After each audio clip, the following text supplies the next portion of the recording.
Welcome to وی باٹس current affair special. میں ہوں احد احمد اور آج ہم بات کریں گے پاکستان کی کرنٹ سیاسی صورتحال کے اوپر. آج علی امین گنڈا پور کے ریزائن دینے کے بعد اپوزیشن جماعتیں سب اکٹھی ہو گئی ہیں اور اپنا مشترکہ امیدوار لانے کا پلان ہے اب ان کا. یعنی کہ آپ کہہ سکتے ہیں کہ حکومت اپنا سی ایم لے کے آ رہی ہے. اور اس کے ساتھ ساتھ آج الیکشن کمیشن نے جو سنی اتحاد کونسل اور پی ٹی آئی کے جو ممبرز تھے کے پی کے اسمبلی میں ان کو آزاد امیدوار کے طور پر نامزد کر دیا ہے. اب وہ ایز اے آزاد امیدوار کے طور پر کنسیڈر ہوں گے. اور اس کے ساتھ ساتھ اپوزیشن کی طرف سے یہ کہا گیا ہے کہ اگر گورنمنٹ کے ممبرز جو ہیں وہ اگر اپوزیشن کے کسی بھی کینڈیڈیٹ کو ووٹ دیتے ہیں تو اس کو فلور کروسنگ نہیں سمجھا جائے گا. لندن سے بڑی خبر آئی ہے عادل راجہ کے بارے میں. ان کے اوپر 50,000 پاؤنڈ کا جرمانہ ہوا ہے. ان کے اوپر ڈیفیمیشن کیس ایک چل رہا تھا اور آج عدالت نے فیصلہ کیا کہ ان کے اوپر 50,000 پاؤنڈ کا ان کے اوپر جرمانہ کیا ہے. اور ایک بار پھر تحریک لبیک پاکستان سڑکوں پہ آ گئی ہے. انہوں نے احتجاج کی کال دی ہوئی ہے. اب لاہور سے وہ اسلام آباد جا رہے ہیں. اس ساری صورتحال پر ہم بات کریں گے میرے ہر دل عزیز دوست علی اکرم عباسی سے. علی صاحب thank you very much for joining. مجھے یہ بتائیں عادل راجہ کو یہ سزا ہونے کے بعد آپ کے خیال سے باقی یوٹیوبرز کو کوئی لیسن ملے گا اس سے؟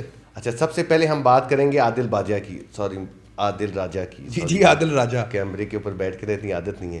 اچھا، بات یہ ہے سر کہ آپ دیکھیں کہ یہ کون تھا اور یہ سب سٹارٹ کہاں سے ہوا. 2018 میں خان صاحب کی گورنمنٹ آتی ہے. تب تک سب کچھ ٹھیک تھا, سب چنگا سی, بالکل ملک اچھی جگہ. ہاں جی, نارمل چل رہا تھا, ملک ترقیاں کر رہا تھا. جیسے ہی آؤٹ ہوئے وہ جتنے یوٹیوبرز, آج کے یوٹیوبرز, اس وقت پاکستان سے نکلے باہر, اور کچھ لوگوں نے پاکستان کے اندر ہی زہر اگلا کہ یہ مسٹر ایکس, یہ مسٹر وائی, یہ مسٹر زی, یہ ہو گیا. اور یہ تھم نیل کی قوم ہے. سر مسئلہ یہ ہے پاکستانی قوم کا, معذرت کے ساتھ گالیاں نہ پڑیں, لیکن اس قوم کا مسئلہ یہ ہے کہ ان کو تھم نیل میں کچھ مرچ مسالے والی خبر آپ کرسپ چاہیے. آج یہ ہو گیا, تیل کا خیز انکشاف ہو گیا, آج یہ ہو گیا, عدالت کے دروازے کھل گئے, یہ ہو گیا. اس ٹائم پہ یہ عادل راجہ یوٹیوبر کے علاوہ اور بھی کئی پرسنالٹیز تھی, خیر سب نے پاکستان کے خلاف خوب زہر اگلا. انہوں نے اپنا ایک پروپیگنڈا بنایا کہ خان صاحب کے ساتھ زیادتی ہوگی, خان صاحب کے ساتھ یہ ہو گیا. ان لوگوں کے لیے پاکستان پیچھے, خان صاحب پہلے. تو ان لوگوں کے ساتھ میرے خیال سے جو یہ باہر کی عدالت میں ہوا ہے, تو میرے خیال سے شاید ان کو کچھ سبق مل جائے, لیکن مجھے نہیں لگتا کہ یہ لوگ کبھی رکیں گے. میرے خیال سے پچھلے 2-2.5 سال کے ان کے سارے بیانیے کی چھٹی ہو گئی ہے اور اسٹیبلشمنٹ کی جیت ہوئی ہے اس ساری صورتحال میں. آپ کو لگتا ہے اسٹیبلشمنٹ کی جیت تو ہوئی ہے, لیکن ان لوگوں نے فالز ایک پروپیگنڈا بنا کے نا, یہ جو باہر کی, پہلے یہ سول کورٹ سے میرے خیال سے کیس ہارے تھے, اس کے بعد یہ ہائی کورٹ میں گئے ہیں. تو ہائی کورٹ نے ان کو کہا ہے کہ دیکھیں یہ جو آپ ملک کے خلاف باتیں کریں, ایک تو ساری جھوٹی فیک نیوز کا یہ ہیڈ ہے میرے خیال سے. آج تک کوئی ان کی خبر کبھی صحیح نہیں آئی, ہمیشہ یہ خبر کے دوسرے رخ کی طرف ہوئے. تو میرے خیال سے تو ان کو لگ پتہ گیا ہوگا. اور یہ 50,000 پاؤنڈ میرے خیال سے پاکستانی 13 کروڑ بنتے ہیں. اب بندہ پہلے ان سے پوچھے کہ آپ میجر ریٹائر ہوئے ہیں, یہاں پاکستان میں میجر ریٹائر ہو تو اس کو کتنے کو پیسے مل جاتے ہیں؟ ایسے ہی ہے, 1.5 کروڑ روپیہ میرے خیال سے پلاٹ وغیرہ میں. یہ بھی آپ زیادہ بتا رہے ہیں میرے خیال سے, تو بس اس سے زیادہ تو نہیں. اب ان کی بیک گراؤنڈ میں جائیں تو وہ آپ کے ساتھ ایک علیحدہ پوڈ کاسٹ کرنا پڑے گا. ہاں, جیسے عمران ریاض خان کی بات بھی کرتے ہیں, وہ بھی ایسی پاکستان کے خلاف, پاکستان کی آرمی کے خلاف اگر بات کر رہے ہیں. دیکھیں بات یہ ہے کہ آپ کو آرمی کے ساتھ بھی مطلب اپنے نیشنل انٹرسٹ بھی دیکھنے پڑتے ہیں ساتھ ساتھ, لیکن یہ نہیں کہ آپ کو ایک پارٹی کی طرف ٹلٹ شو کریں. آپ آہد بھائی سے چھوٹی سی بات ہے کہ ملک پہلے یا کوئی پارٹی پہلے تو آپ یہ فیصلہ کر دیں. اور اگر آپ اپنے آپ کو صحافی کہتے ہیں تو پھر تو آپ کو ایٹ لیسٹ اپنے ملک کی بات کرنی چاہیے. اب عمران ریاض خان کا آپ نے ذکر کیا, اب کیا ہی بندہ ان کو کہے, وہ کہتے تھے میرا جینا مرنا پاکستان میں, اور وہ پاکستان سے گئے کیسے, یہ بھی دیکھ لیں آپ. ایسے ہی ہے کہ میں بس وہ ایک سیب لے کے میں گیا ہوں اور پتہ نہیں کیسے میں پہنچ گیا. تو علی یہ بتائیں کہ آپ کے خیال سے انہوں نے اتنی ملک مخالف کمپین شروع کی تھیں عمران خان کے جانے کے بعد, مجھے یاد ہے انہوں نے ٹویٹر کے اوپر پاک فوج کو اور پاک فوج کے مرائل کو انہوں نے بہت زیادہ ڈیمیج کیا اور اپنی بڑی ہیٹ سپیچ کرتے رہے ہیں پاک فوج کے بارے میں. تو آپ کے خیال سے پاک فوج کی بیانیے کی اس بار جیت ہوئی ہے یہ سارے اس فیصلے سے آپ کے خیال؟ جی بالکل جیت ہوئی ہے ان کی, اور ان کو بھی ایک آئیڈیا ہوا ہے کہ ان لوگوں نے جتنا پروپیگنڈا کیا تھا وہ اب پاکستان کی عدالت نہیں, باہر کی عدالت نے ان کو کہا ہے کہ یہ آپ غلط کر رہے ہیں. تو اس لیے ان کو باہر میرے خیال سے ایک آج اچھی خاصی ڈیفیٹ ملی ہے, پر دیکھیں آگے کیا ہوتا ہے. مجھے یہ سمجھ نہیں آتی یہ ساری باتیں ان کو باہر جا کے کیوں آتی ہیں یاد, یہ پاکستان میں بیٹھ کے کیوں نہیں کرتے؟ اتنی ہمت تھی تو پاکستان میں بیٹھ کے ہی باتیں کرتے ہیں. یہاں پہ پاکستان میں بیٹھ کے باتیں ہو نہیں سکتی, اسپیشلی اس طرح کی باتیں نہیں ہو سکتی, اور یہ ساری من گڑت اور صرف میں نے آپ کو کہا ہے چند ویوز لینے کے لیے.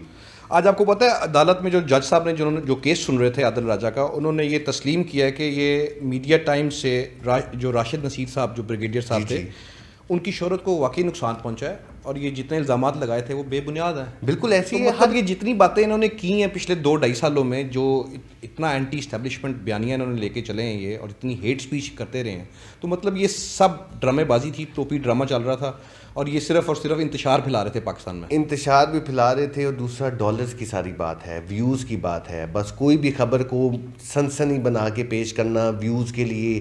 یوٹیوب آن ہے، آپ کے پاس کیمرہ ہے، آپ کے پاس، آپ جو مرضی کریں، جس کی مرضی پگڑی اچھال دیں، جو آپ کا دل کرتا ہے، جس کے خلاف مرضی آپ پروپیگنڈا بنا. آپ کے خیال سے انٹرنیشنل لابیز تھیں ان کے ساتھ کنیکٹڈ جو بالکل ہوں گی، جو ان کو پیچھے فنڈ کر رہی ہوں؟ جی جی بالکل ہوں گی. کیونکہ اتنی بڑی باتیں، اور یہ دیکھو اتنے جرمانہ جو ہے پاکستانی 13 کروڑ روپے بنتے ہیں، یہ کوئی آسان جرمانہ تو نہیں ہے. اسی لیے آپ سے کہہ رہے ہیں یہ میجر ریٹائر ہوئے تھے، تو ان کے پاس اتنا پیسہ کہاں سے آیا؟ اسی فوج سے انہوں نے ریٹائرمنٹ اپنی لی، وقت سے پہلے لی، اور پھر بھائی جا کے سیٹل ہو گئے. اس کے بعد ہم بات ڈسکس کرتے ہیں علی امین گنڈا پور کے ریزائن کے بعد سہیل خان افریدی کا انہوں نے اناؤنس کیا ہے. آج اپوزیشن نے اپنا کینڈیڈیٹ لے کے آنے کا پلان کر دیا. اب تھوڑی بہت سیاست تو وہ بھی کریں گے نا. صوبہ تو یہ کے پی کے کا میرے خیال سے پی ٹی آئی کے پاس، کیونکہ مینڈیٹ ان کو ملا ہے، ووٹ ان کو ملا ہے، وزیر اعلیٰ بھی ان کا ہوگا. اب یہ تھوڑی بہت سیاست تو کریں گے نا. الیکشن کمیشن نے بھی کہا ہے کہ یہ جو پی ٹی آئی کے جو ممبرز ہیں وہ اب آزاد کنسیڈر ہوں گے. تو مطلب، اور اپوزیشن بھی یہ کہہ رہی ہے کہ جو پی ٹی آئی کے ممبرز ہیں وہ اگر ہمارے کینڈیڈیٹ کو ووٹ کرتے ہیں تو یہ فلور کراسنگ بھی نہیں ہوگی. تو مطلب آپ کو لگتا ہے کہ کوئی گیم بڑھے گی؟ نہیں ایسا کچھ بھی نہیں ہوگا. یہ بس تھوڑی سی ہائپ بنائیں گے کہ نیا وزیر اعلیٰ ہے، دیکھیں، اور یہ کیا کرے گا، عمران خان کو باہر جیل سے نکالے گا. علی امین گنڈا پور صاحب نے 90 دن کا الٹیمیٹم دیا تھا. ویسے ان کی بات وہ سچی ثابت ہوئی کہ وہ نہیں نکال سکے، اور 87 دن ہے میرے خیال سے آج، اور انہوں نے استعفیٰ دے دیا.